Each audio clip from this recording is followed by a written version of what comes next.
સાબરકાંઠા જિલ્લાના પ્રાંતિજ તાલુકાના વડવાસા તેમજ ગલતેશ્વર ફીડરમાં વારંવાર વીજ પુરવઠો ખોરવાતો હોવાને કારણે મંગળવારે રાત્રે મોટી સંખ્યામાં ગામજનો અને સ્થાનિક રહીશો વીજ કંપની કચેરીએ પહોંચ્યા હતા। બપોરથી બંધ થયેલો વીજ પુરવઠો રાત્રિ સુધી પુનઃ શરૂ ન થતા લોકોમાં ભારે રોષ જોવા મળ્યો હતો। પ્રાંતિજ તાલુકાના વડવાસા ગામ તેમજ ગળતેશ્વર ફીડરમાં વારંવાર વીજ પુરવઠો ખોરવાતા હોવાના કારણે મંગળવારે રાત્રે મોટી સંખ્યામાં ગ્રામજનો અને સ્થાનિક રહીશો વીજ કંપનીની કચેરીએ પહોંચ્યા હતા। બપોરથી બંધ થયેલો વીજ પુરવઠો રાત્રે સુધી પુનઃ શરૂ ન થતા લોકોમાં ભારે રોષ જોવા મળ્યો। સ્થાનિકોના જણાવ્યા અનુસાર વડવાસા ગામ અને ગળતેશ્વર ફીડરમાં દર વર્ષે ચોમાસાની ઋતુ દરમિયાન વારંવાર વીજળી બંધ થવાની સમસ્યા સર્જાય છે। અનેક વખત રજૂઆતો કરવા છતાં સ્થિતિમાં કોઈ ખાસ સુધારો જોવા મળ્યો નથી। પ્રાંતિજ નગરપાલિકા વિસ્તાર તેમજ વીજ કંપનીની પાછળ આવેલા રહેણાંક વિસ્તારોમાં પણ વારંવાર વીજ પુરવઠો ખોરવાતા લોકો મુશ્કેલીમાં મુકાતા રોષે ભરાયેલા રહીશો જ્યારે વીજ કચેરીએ પહોંચ્યા ત્યારે ત્યાં જવાબદાર અધિકારી કે કર્મચારી હાજર જોવા મળ્યા ન હતા। કચેરીમાં માત્ર હાજર ટેલિફોન ઓપરેટર હોવાનું સ્થાનિકોએ જણાવ્યું હતું। રહીશોના આક્ષેપ મુજબ ફરિયાદ કરવા માટે ફોન કરવામાં આવે ત્યારે ઘણી વખત ફોન બાજુ પર મૂકી દેવામાં આવે છે અથવા તો યોગ્ય જવાબ મળતો નથી।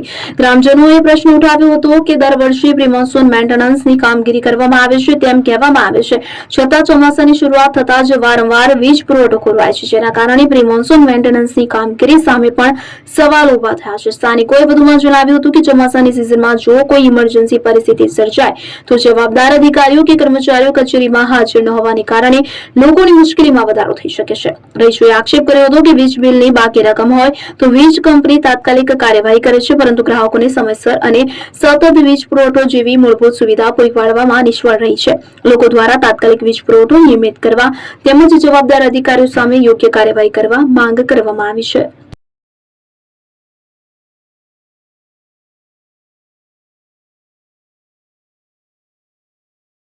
95 વર્ષના છે અને મારી મધર 91 વર્ષના છે અને રાત્રે કે દિવસે ખાસ જોઈ શકતા નથી, બરાબર।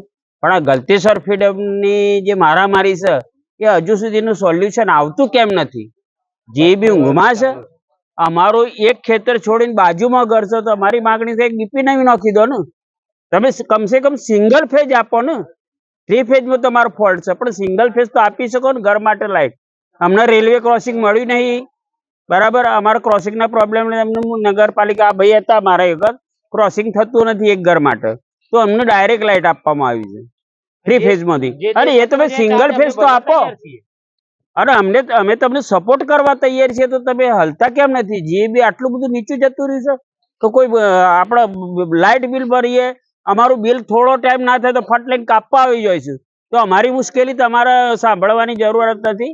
તમારે ખુરશી ઉપર બેન કાગળે કામ જ કરવાનું છે, ઓનલાઈન કંઈ કરવાનું નથી। તો અમારી રિક્વેસ્ટ છે કે અમારું જે આ સોલ્યુશન એ તાત્કાલિક આવવું જોઈએ। વડવાસા ફીડર ઉપર 3 દિવસથી લાઇટ બંધ છે, રાત્રે આખી રાત બંધ રહેશે। અહીંયા કમ્પ્લેન નંબર ઉપર વાત કરીએ તો આપણો ફોન કાપી નાખે, કોઈ ઉપાડતા નહીં, અને જાને ફોન કરીએ કે બસ આમાં ફોલ્ટમાં ટ્રિપિંગ થાય છે, થોડી વાર રહીને આવી જાય। કોઈ દિવસ આ રીતના રોજે રોજ આ રીતના આપણને ગલ્લો જ કરી છે, કોઈ જવાબ જ નહીં હાલતા। અને વડવાસા ફીડર એટલી લાઈન લોબી છે ને, એના લીધે રોજ અમે હેરાન થઈએ છીએ। અને એક હેલ્પરને 6 ગામ આપેલા છે, એટલે એક હેલ્પરે કઈ રીતે પહોંચે? અરખો કોઈ અમને જવાબ જ નહીં મળતા। અહીંયા અત્યારે ઓફિસ કોઈ સર નહીં અત્યારે, એટલે કે તમે બેનને ફોન કરો, બેનને ફોન કરો એટલે કે અત્યારે 2 જ હેલ્પર મૂકેલા છે, 2 ફીડર બંધ છે અત્યારે, ગલતેશ્વર ને વડવાસા ફીડર। અરખો કોઈ જવાબ જ નહીં મળતા કે બંધ થઈને આવે એ ચાલુ થાય પછી તમારો નંબર આવશે, એનું કોઈ નક્કી જ ના હોય કે કેટલા વાગે આવશે। અત્યારે બધા છોકરા હેરાન। શું તકલીફ છે? અમારે એજી લાઈન છે અને ફાર્મ હાઉસ છે, લાઈન લોબી છે અને વર્ષો જૂની 50-60 વર્ષ જૂની લાઈન છે। આમ તો જે લાઇટ ટ્રીપ ખાય એટલે મિનિમમ અડધો કલાકમાં આવી જવું જોઈએ, પણ આ 3-4 દિવસથી સામાન્ય વરસાદ અને થોડું વાવાઝોડું આવે છે ને તો એ ટ્રીપિંગ થઈ જાય છે અને આખી રાત લાઇટ જ નહીં આવતું।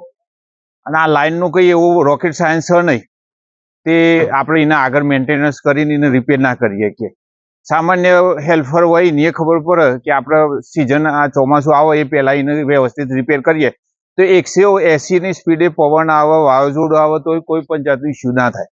આ આપણને આટલી ખબર છે તો આ પ્રશ્ન 20 વર્ષથી વડવાસા ફીડરમાં દર સાલ રહેશે। રજૂઆત ક્યારે કરી તમે? રજૂઆત પરમ દિવસ કરી, અને 20 વર્ષથી રજૂઆતો જ હોય છે, અને દર સાલ આ જ પરિસ્થિતિ થાય છે અમારે અહીંયા આવવાનું। કમ્પ્લેન નંબર કોઈ જવાબ નહીં મળતો. પણ કોઈ લાઇટનો નિકાલ નથી થતો.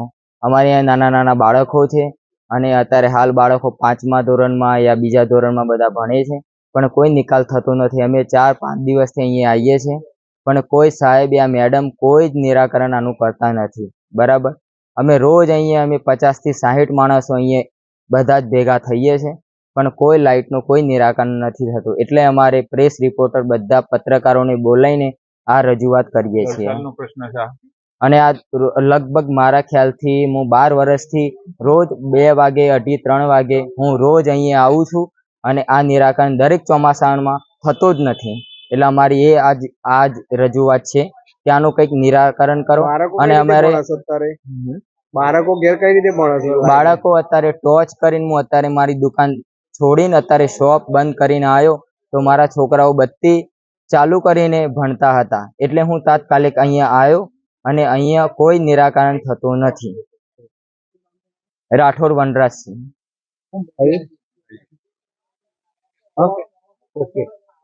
આ ગલતેશ્વર ફીડર ખરેખર અમે લોકોએ સાહેબને અને બેનને એવું કીધેલું છે કે તમારા પાન માણસ ના હોય તો અમે 20-25 માણસો અમારા હંગાતી લઈ અને આ લાઈન ક્લિયર કરે અને તમે કહેતા હોય એટલે અમે ચાલીને આવીએ. પણ આ ચોમાસું આવે કે બીજું ગમે તે અમે 10 વર્ષથી આ રજૂઆત કરીએ છીએ તો એ પણ કોઈ આ સાહેબો કે કોઈ સાંભળતા નહીં. અમે વારંવાર ફોન કરીએ તો ફોન ઇસ્યુ થતો નહીં. નગરપાલિકાના અમે 50 વખત એમને રજૂઆત કરી કે અમને 24 કલાક લાઇટ આપો. નગરપાલિકાએ સાંભળતી નહીં. હું જાતે કોર્પોરેટર હતો એ છતાંય અમે એ વખતે બધું કર્યું હતું, પણ જે બી વાર આવે કે કોઈને આલ્યું નહીં. અમે આગળ મહેસાણાએ રજૂઆત કરેલી છે, ગાંધીનગરે રજૂઆત કરેલી છે. અમારા પાન મમ્મી પપ્પા આજે અમના દાદા પપ્પા છે એ 70-80 વર્ષના છે, ભારી નહીં શકતા, તો એ તાપમાં અત્યારે હાલ પડી રહ્યા છે. મારી મમ્મી એ બીમાર છે, અત્યારે અમે રોજ દવાખાને લઈ જઈએ છીએ, લાવીએ છીએ, તો એ પણ સાહેબોને અમે બતાવીએ છીએ. સાહેબો કોઈ એવું નહીં કે અત્યારે હાલ ફોન કર્યો 2 હેલ્પરો છે અને કે ભાઈ લાઈન ક્લિયર લાઈન ફોલ્ટમાં છે આવશે એટલે ચાલુ થઈ જશે. પરમ દિવસ આખી રાત નથી લાઇટ, સવારે 7 વાગે લાઇટ આવી હતી. અમારે કોઈ અમારા ઘેર ઊંઘ્યું નહોતું કે કોઈને ખાધું નહોતું. અને ત્યાં વરસાદના કારણે ઝેરી સાપ ને એવું બધું નીકળે છે, તો એ અમે પેલું એ કરીને પેલું કરે, પણ ગલતેશ્વર ફીડરનું આજ સુધી કોઈ દારૂ સોલ્યુશન આવ્યું નહીં. અને એટલી બધી લાઈન લોબી છે તે લોકો કહે છે ભાઈ ફીડર ફોલ્ટમાં છે એટલે કે બંધ રહેશે. આજે લગભગ 1 વાગ્યાનું લાઇટ જતું રહ્યું હતું તે હજી લાઇટ આવ્યું નહીં. અમે જઈને આવ્યા જીબીમાં, અત્યારે હાલ ઊભા જ છે. જીબીમાં આવીને કીધું એટલે કે ભાઈ એ તો લાઇટ તો ચાંદનું એ પેલું જતું રહ્યું છે અને ફોલ્ટમાં છે. એટલે એ વખત અમે એવું કીધું કે ભાઈ સાહેબ ના હોય તો કોઈ માણસને મોકલો. એટલે કે ભાઈ રાતના જે માણસો આવશે એ વખત એ રહે લોકો કરશે. તો દિવસવાળા આજે 2 વાગે બંધ કર્યું હોય તો એમને તપાસ તો કરવી જોઈએ ને. એપી જ્વેલર્સ સાબરકાંઠા અરવલ્લી જિલ્લાનો વિશાળ એકમાત્ર શોરૂમ પ્રાંતિજ ખાતે આવેલ છે. હવે સોના ચાંદીના શોખીનોને અમદાવાદ, બરોડા, સુરત કે મુંબઈ સુધી લાંબા નહીં થવું પડે. ઘર આંગણે જ વિશાળ showroom. Gold, silver, antique, diamond ખરીદવા માટે વિશ્વાસપાત્ર શોરૂમ એટલે એપી જ્વેલર્સ. સુવર્ણ દીપોત્સવ તથા 60 વર્ષની ઉજવણી નિમિત્તે દાગીનાની ગળામણ પર ભારી છૂટ. જૂના અને જાણીતા છેલ્લા 60 વર્ષથી પેઢી કાર્યરત હવે નવા રંગમાં અદ્યતન શોરૂમ એટલે એપી જ્વેલર્સ. સોના ચાંદીની વધારે અવનવી વેરાયટીઓ, ડિઝાઇન હાજર સ્ટોકમાં એકમાત્ર એપી જ્વેલર્સમાં જ જોવા મળશે. મંગળસૂત્ર, બ્રેસલેટ, બંગડી, એન્ટિક સેટ, પાટલા, વીટી સહિતની અવનવી હાજર ડિઝાઇન સાથે સેટ તથા ઓર્ડર ઉપર બનાવી આપવામાં આવશે. તો આજે જ એપી જ્વેલર્સ શોરૂમની મુલાકાત લો અને મનગમતા દાગીના ખરીદો. વડીલો તથા વિકલાંગો માટે લિફ્ટની સુવિધા તો ખરી જ. લગ્નના ઓર્ડર માટે સ્પેશિયલ રૂમની સુવિધા. સ્થળ સોનીવાડા નાકા, નવા બજાર, પ્રાંતિજ, જિલ્લા સાબરકાંઠા. Mobile number 9903 04400. હિરેનભાઈ સોની.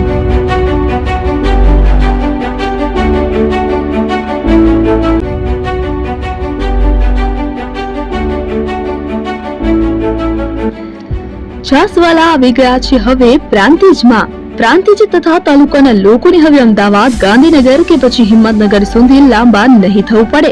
ઘર આંગણે જ છાસવાલા આવી ગયા. લચ્છી, છાસ, દહીં, પનીર, મઠ્ઠો, ઘી ફેમસ, જેથી જ છાસવાલા નામથી જાણીતા છે. 42 કરતા વધારે સિટી, 250 થી વધારે શાખાઓ અને 187 થી પણ વધારે products. Ice cream, candy, kulfi, corn, Chocobar, sandwich ice cream સહિત અવનવી આઈસ્ક્રીમનો ખજાનો. અને હા, સ્થળ ઉપર મુલાકાત લો તો જરૂરથી અમારો કોલ્ડ કોકો ટેસ્ટ કરો. દુકાન number 19, Ishwar Krupa shopping centre, approach road, Prantij, જિલ્લો સાબરકાંઠા. Contact number 8329611618, Chandan Patel.